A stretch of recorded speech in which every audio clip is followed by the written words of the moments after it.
History, much like the natural world, is filled with extraordinary figures.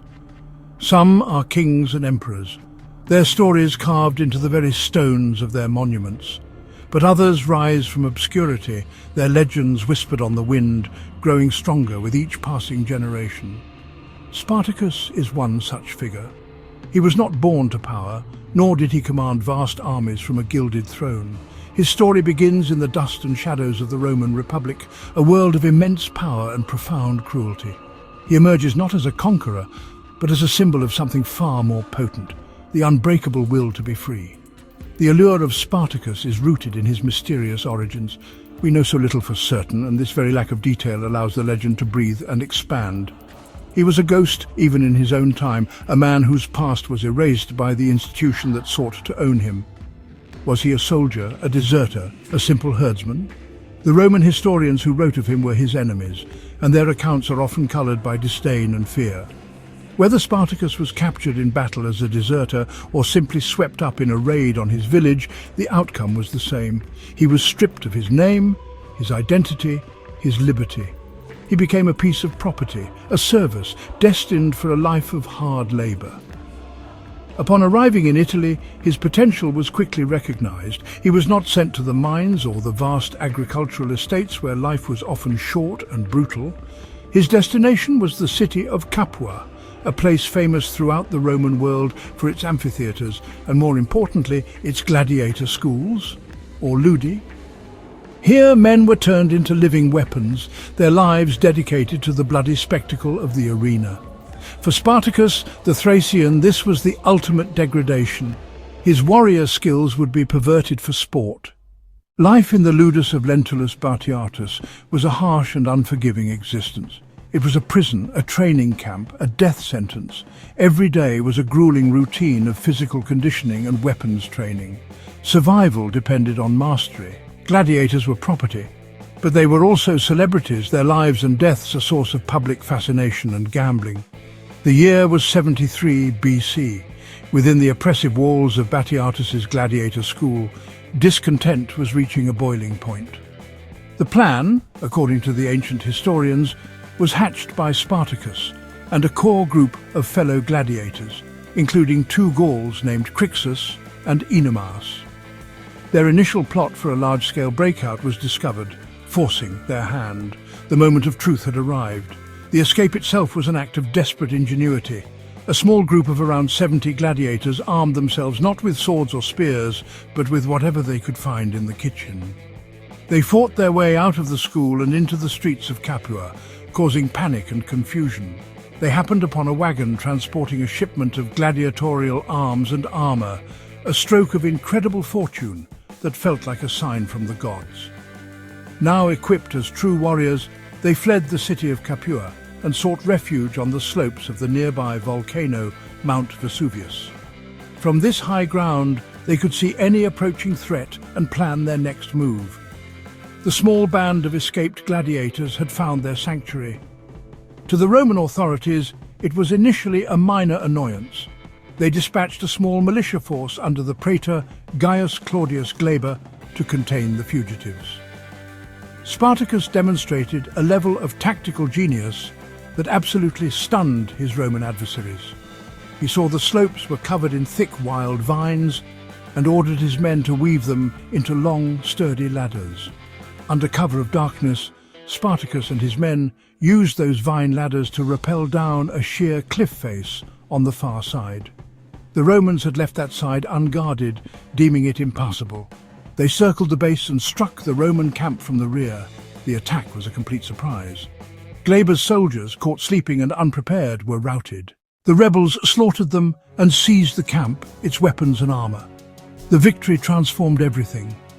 It was the first time the rebels beat a formal Roman force. After Glaber, word spread across the countryside. His armies swelled with recruits, runaway slaves, dispossessed farmers, shepherds, deserters. With each victory, his legend grew. He wasn't just leading, he was teaching.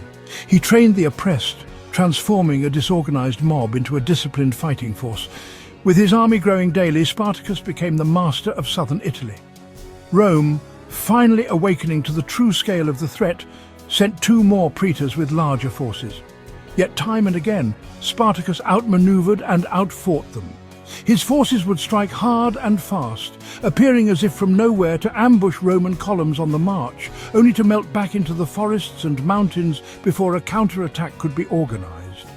He captured more equipment, armed more followers, and honed his army into an ever more effective instrument of war.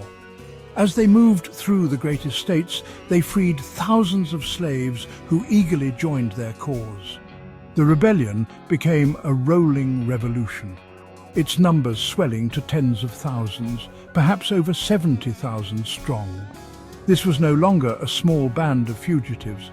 It was a nation of the dispossessed, a direct challenge to the economic and social order upon which the entire Roman Republic was built. The fear in Rome was palpable. In the spring of 72 BC, the Roman Senate, now thoroughly terrified, elevated the crisis to the status of a full-scale war. They dispatched both of the year's consuls, Lucius Gellius Publicola and Gnaeus Cornelius Lentulus Clodianus, each with a full consular army of 2 legions. It was at this point that the rebel army seems to have split. One faction, led by the Gaul Crixus, separated from the main force and was cornered and destroyed by Gellius. But this defeat only seemed to steel Spartacus's resolve. With incredible speed and tactical brilliance, Spartacus confronted the remaining consular armies separately and defeated them both. In a moment of symbolic vengeance, Spartacus forced 300 Roman prisoners to fight to the death as gladiators to honor the fallen Crixus. He was now using the Romans' own cruel traditions against them, a powerful statement that sent a chilling message to the Senate. The slave had become the master, and all of Italy lay open before him. Spartacus's rebellion became something far greater than a military campaign. It evolved into a powerful symbol of hope for all who suffered under Roman rule. His name, whispered in the slave quarters of distant provinces, became synonymous with liberation and justice. He was seen as more than a general. To his followers, he was a savior.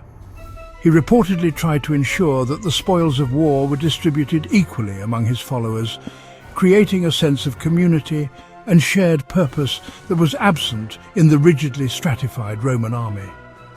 The continued success of Spartacus forced the Roman Senate to take drastic action. They turned to Marcus Licinius Crassus, one of Rome's wealthiest men. He was given command of 8 legions, nearly 50,000 men, with one objective: to destroy Spartacus and crush the rebellion. Crassus was methodical and brutal. When a lieutenant disobeyed and was defeated, Crassus revived decimation. 1/10, 500 men, beaten to death before the army.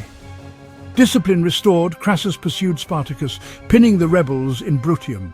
Spartacus planned to cross to Sicily, hoping to spark revolts there. He paid Cilician pirates who betrayed him and sailed away. Trapped, Spartacus found Crassus had built an enormous barrier, a massive wall, a deep ditch, nearly 40 miles long, sealing the peninsula and cutting off escape. Starvation set in. Spartacus did not surrender. On a stormy winter night, his army bridged the ditch, broke the wall, and slipped through the Roman lines. The final battle. 71 BC, southern Italy. Appian writes Spartacus tried to break through to kill Crassus. He killed 2 centurions, was surrounded and cut down, fighting to the very last. His body was never identified. With him gone, the army collapsed. 6,000 were captured. Crassus crucified them along the Appian Way, the main road from Capua to Rome. A terrifying warning. Though his body was never found and his rebellion was crushed, the story of Spartacus did not end on that bloody battlefield. In death, he became something more powerful than he had ever been in life, a timeless legend. His story has been told and retold through the centuries, each generation finding new meaning in his struggle. He is a hero who belongs to no single nation or ideology, but to all who fight for dignity. He fought for the most basic of human rights, the right to own oneself. This simple, powerful motivation is what makes his story accessible and deeply moving, transcending the vast gulf of time that separates his world from ours. The legend of the Thracian gladiator endures as an eternal flame, a powerful and inspiring reminder of the unbreakable strength of the human spirit.